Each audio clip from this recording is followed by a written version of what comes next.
After guiding Celtic to a domestic double and domestic treble in his 2 seasons at Parkhead, Ange Postecogluo has been given the keys to the Tottenham Hotspur Stadium and the near impossible job of delivering them a trophy. Ange won't officially take over to the 1st of July, but what if Ange was given the previous season to try and win something? Well, using Football Manager 23, we have a chance, albeit a simulated reality, to see just how well he can do. Can Postecogluo deliver a trophy much like we did in yesterday's tactic testing video, or will he flop, leaving Mr. Levy no other option than to give him the big heave-o?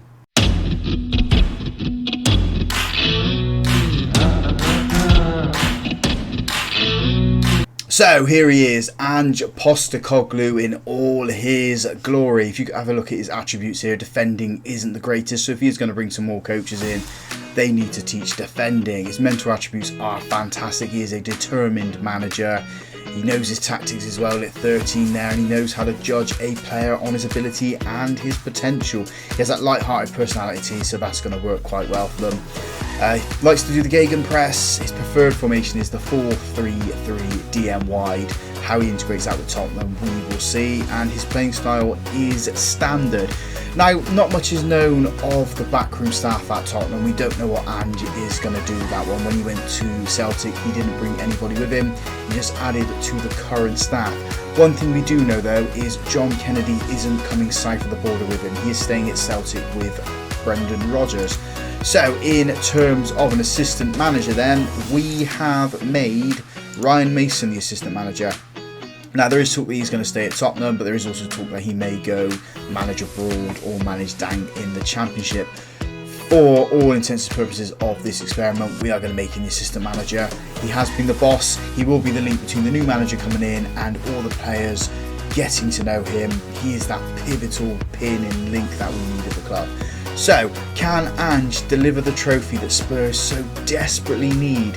We're going to simulate it a year. I will check every 2 months just to see if Levy hasn't given him the heave-o. So, can you do it, Ange?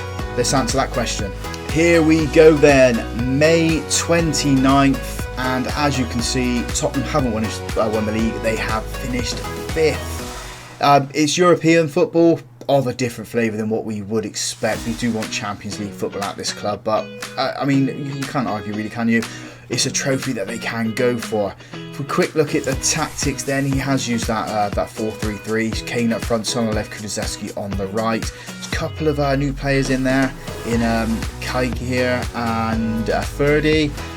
Has he done any other transfers? He has. He's brought in 4 players of his own, and he's just shipped out quite a few players on loan. Those including, where is he? Davison Sanchez went out on loan. So, we're in it for tactics, aren't we? In trophy. So let's just clear all of this down, all the competitions, and we'll quick look at the FA Cup then for the first team, and they were knocked out in the 4th round by Aston Villa. They struggled against Preston in the 3rd round, drew at home, and then had to beat him in extra time in the replay. Carabao Cup, that wasn't much better. They struggled against Everton, beat them on penalties, and then were knocked out in the 4th round by Crystal Palace. And then in the Champions League, they got to the quarter-finals before Liverpool beat them over both legs, 1-0 in the first and then 2-1 in the second. They did beat Bayer Leverkusen 3-1 and 2-1 in the round of 16, and only lost the 1 league game in the group stages against Benfica. They beat Ajax twice and Ludogorets twice. Let's have a look at the Premier League then. Where did it all go wrong for them?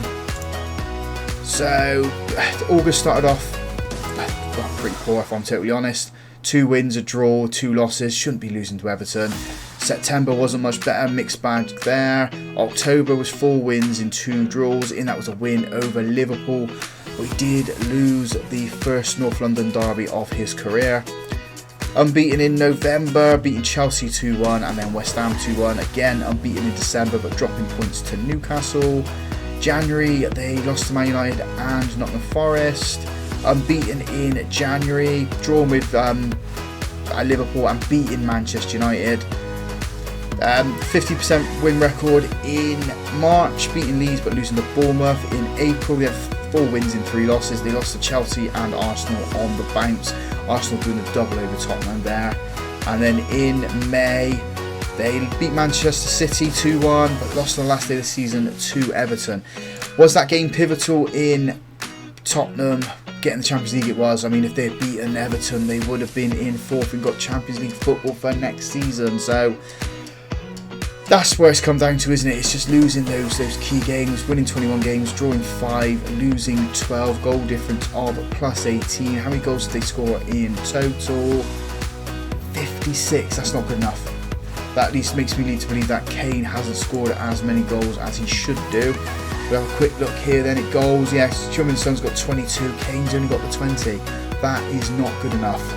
Assist-wise then, Pedro Porro getting the 13, and then 10 for Højbjerg. So it is a little bit disappointing that he hasn't won a trophy. 5th place isn't bad in the league. I mean, they finished 8th in real life in this season, so it's something that he can build on. Hopefully Ange can do that. So if you guys have enjoyed that, drop a big thumbs up on the video for me. Subscribe to the channel as well. We do have a new series coming out on Monday the 26th, I think it is, of July, where we are going to be treasure hunting with Bristol Rovers, the Pirates. So come and join us. Hit subscribe, hit notifications so you know that that video is coming out. And as always, folks, thank you very much for watching.